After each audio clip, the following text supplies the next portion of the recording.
আমাদের ছাপড়ি বন্ধু মফিজ, তাকে কেউ পাত্তা দেয় না। মহল্লার মোড়ের পানের দোকানে, চায়ের দোকানে বসে আড্ডা টাড্ডা মারে, আমাদের সাথে দেখা হলে একটু হাই হ্যালো হয়, এতটুকুই।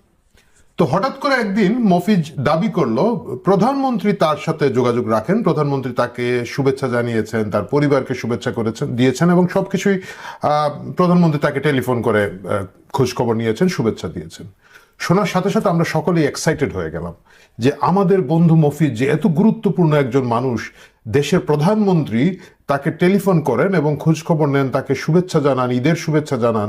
এটা তো বিশাল ব্যাপার। মানে এত বড় গুণী বন্ধু আমাদের মধ্যে আছে, সেটা আমরা জানতাম না। সাথে সাথে আমাদের মহল্লায় মফিজের সামাজিক মর্যাদা অনেক বৃদ্ধি পেয়ে গেল। তাকে এখন আর চায়ের বিল দিতে হয় না, আমরাই তার চায়ের বিল দিই এবং তার সাথে মফিজ ভাই করে চক্কর দিই। এরকম সপ্তাহখানেক যাওয়ার পরে হঠাৎ করে আমার সন্দেহ আসলো যে মফিজকে কেন প্রধানমন্ত্রী ফোন দিবেন। মফিজ তো কিছুই না, সে একটা রাজনৈতিক দলের নেতা না, সে একজন সরকারি উচ্চপদস্থ কর্মকর্তা না, সামাজিকভাবে কোনো মান্যগণ্য সংগঠনের নেতা না, কিছুই না। লেখক না, কবি না, সাহিত্যিক না, সাংবাদিক না, বিজ্ঞানী না, তাকে কেন প্রধানমন্ত্রী ফোন করে শুভেচ্ছা দিবেন। তো আমি একদিন তাকে খুব চেপে ধরলাম, মফিজ, তোমাকে যে প্রধানমন্ত্রী ফোন করে এটা কি তুমি প্রমাণ করতে পারবা? সে বলল অবশ্যই আমি এটা প্রমাণ করতে পারবো। এবং সে কিভাবে প্রমাণ করবে? বললো যে আমার কাছে অলরেডি ওনার ফোন রেকর্ড আছে, আমি রেকর্ড করে রেখেছি। বলে সে আমাদেরকে রেকর্ডটা শুনিয়ে দিল। প্রিয় দর্শক, আসুন আগে আমরা রেকর্ডটা শুনে আসি। আসসালামু আলাইকুম, আমি শেখ হাসিনা বলছি। বছর ঘুরে আমাদের মাঝে আবার এসেছে পবিত্র ঈদুল আজহা। করোনা ভাইরাসের মহামারীর এই দুঃসময়ে সকল আধার কাটিয়ে ঈদুল আজহা আপনার জীবনে বয়ে আনুক অনাবিল আনন্দ।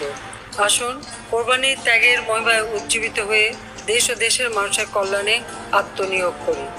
আপনাকে এবং আপনার পরিবারের সকলকে পবিত্র ঈদুল আজহার শুভেচ্ছা জানাচ্ছি।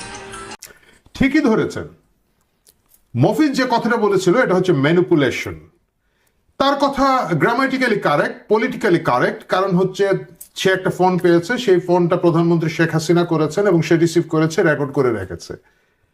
কিন্তু মফিজ যেভাবে জিনিসটাকে উপস্থাপন করেছিল, মূল ঘটনাটা আসলে তা নয়।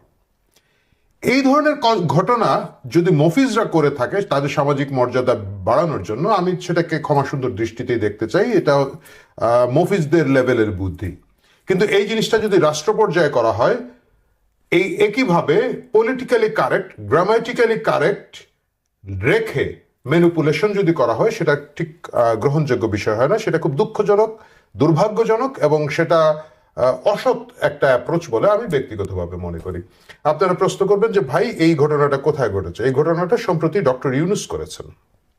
ডক্টর ইউনূস তার চিফ অ্যাডভাইজার জিওবি নামে ফেসবুক পেজে জানুয়ারির ২৬ তারিখে একটা নোটিশ দিয়েছেন। সেই নোটিশটাতে তিনি বলেছেন, the chief adviser express his sincere thanks to president Trump for exempting life-saving food and nutrition support to the displaced Rohingya sheltered in Bangladesh from the US aid freeze.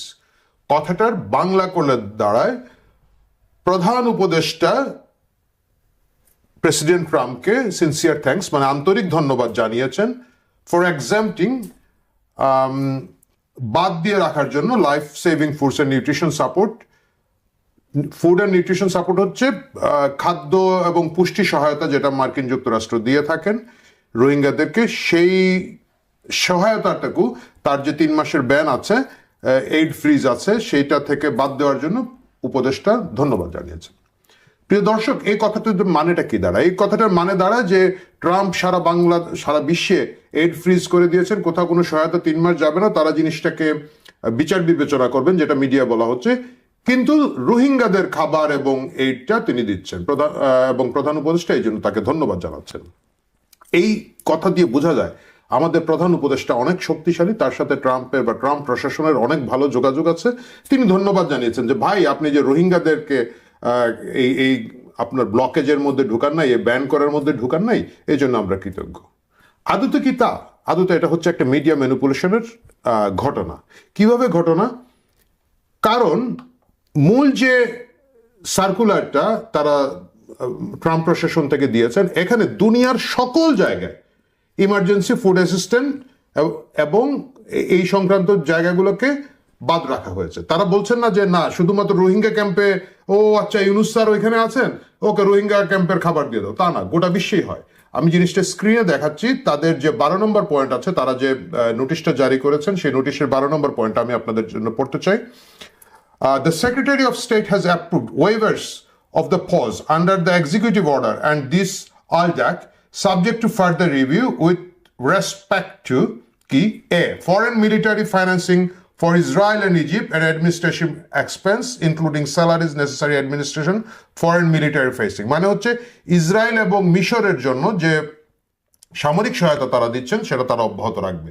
B, emergency food assistance and administrative expense including salaries necessary to administer such assistance, মানে হচ্ছে জরুরি খাদ্য সহায়তা emergency food assistant এটাকে তারা বাইরে রেখেছেন, এবং এই সংক্রান্ত অন্যান্য খরচ যেমন এগুলো বিলি করার জন্য যে খরচ হয়, স্টাফদের স্যালারি দিতে হয়, যাতায়াত ব্যবস্থা, অন্যান্য অ্যাডমিনিস্ট্রেটিভ এক্সপেন্স আছে, এইটাকে তারা বাতিল রেখেছেন। মানে এটা সারা বিশ্বের বিভিন্ন জায়গায় মার্কিন যুক্তরাষ্ট্র সহায়তা দিয়ে যাচ্ছে। ধরেন সিরিয়াতে দিচ্ছে, ইউক্রেনে দিচ্ছে, যুদ্ধবিধ্বস্ত অন্যান্য জায়গায় দিচ্ছে। তারপরে ধরেন এই যে প্রাকৃতিক দুর্যোগ যেসব জায়গায় হয় সেসব জায়গায় মার্কিন যুক্তরাষ্ট্র খাবার দিয়ে যাচ্ছে, বিভিন্ন জায়গায় যারা ক্যাম্প করে আছেন। একইভাবে বাংলাদেশের রোহিঙ্গারা যারা আছেন তাদের জন্য মার্কিন যুক্তরাষ্ট্রের যে খাদ্য সহায়তা আছে সেটা অব্যাহত থাকবে। আলাদাভাবে কিন্তু রোহিঙ্গাদের কথা বলা হয় না, এটা জেনেরিক। এটা অনেকটা আমাদের সেই মফিজের শেখ হাসিনার শুভেচ্ছা বার্তা পাঠানোর মধ্যে, এটা একটা জেনেরিক শুভেচ্ছা। আমার ধারণা আপনারা সকলেই যারা দেখেছেন তাদের প্রায় অধিকাংশই হয়তো টেলিফোনে এই মেসেজটা পেয়েছেন, এটা সবসময় থাকে।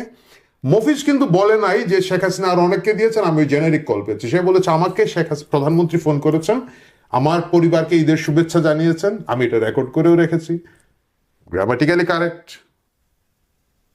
ডক্টর ইউনুস তার অফিস এখন এই মিডিয়া ম্যানিপুলেশনটা শুরু করেছেন, কারণ দৃষ্টিগ্রাহ্য কোনো কূটনৈতিক সফলতা তারা যখন দেখাতে পারছেন না, তারা এইখানে ওইখানে একটা জনসভা কারোর সাথে যদি একটু হ্যান্ডশেক করেন, হাত বাড়ান, এই জিনিসগুলোকে এমন ভাবে ফুলিয়ে পাপড়ি বাংলাদেশে দেখানো শুরু করেছেন।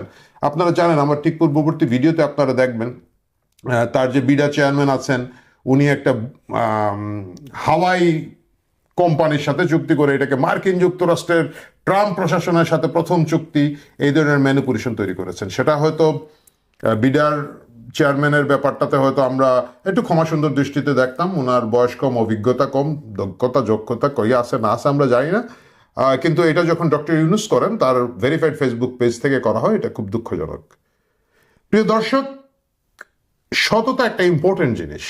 যদি আপনি নিজেকে সুশীল এবং সৎ সরকার হিসাবে প্রমাণ করতে চান, আপনি যদি একটা রাজনৈতিক দল হন, রাজনৈতিক সততা করবেন, রাজনৈতিক কৌশল করবেন, আমরা সেটা মেনে নিব। কিন্তু এই ইন্টারিম গভর্নমেন্ট যারা নিজেদেরকে সভ্যতা, শুভ্রতা, ভালোবাসার প্রতীক হিসাবে দেখান, সততার প্রতীক হিসাবে দেখাতে চেষ্টা করেন, তারা যখন এই ধরনের মিডিয়া ম্যানিপুলেশন করে ক্রেডিট নিতে চান, জিনিসটা দুর্ভাগ্যজনক, দুঃখজনক। সতর্ক থাকুন, সাবধান থাকুন।